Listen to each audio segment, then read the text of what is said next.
I've spent my fair share of time investigating allegedly haunted locations, but nothing could have prepared me for what I experienced at the condemned apartment building on 13th Street. At first, I was skeptical, a crumbling high-rise with a reputation for being cursed. Please.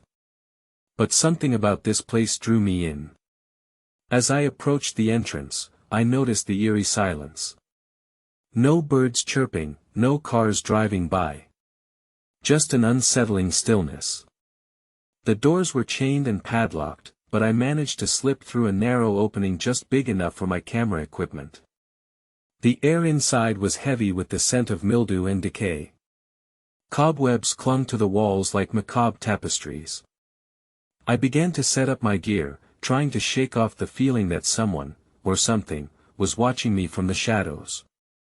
As I started to explore, I caught glimpses of movement out of the corner of my eye. At first, I wrote it off as my imagination playing tricks on me, but the more I walked, the more convinced I became that I was being followed. I set up my equipment in a vacant apartment, trying to capture some evidence of paranormal activity. That's when things started getting weird.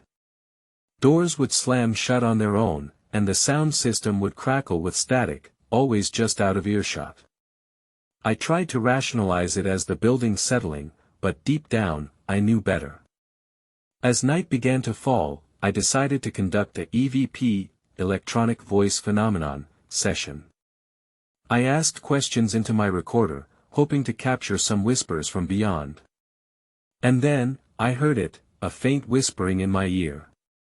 It was soft and raspy, but unmistakable, "Get out while you still can." I froze.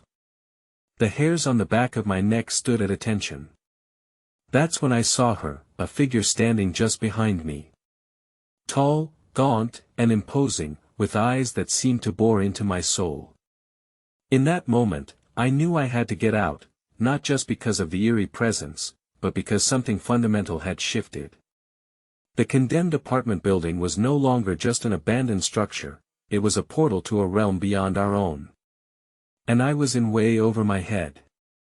As I turned to make a hasty retreat, I caught one last glimpse of her, and she was closer. Closer than ever before. Her eyes locked onto mine, and I felt the weight of her malevolent presence like a physical blow.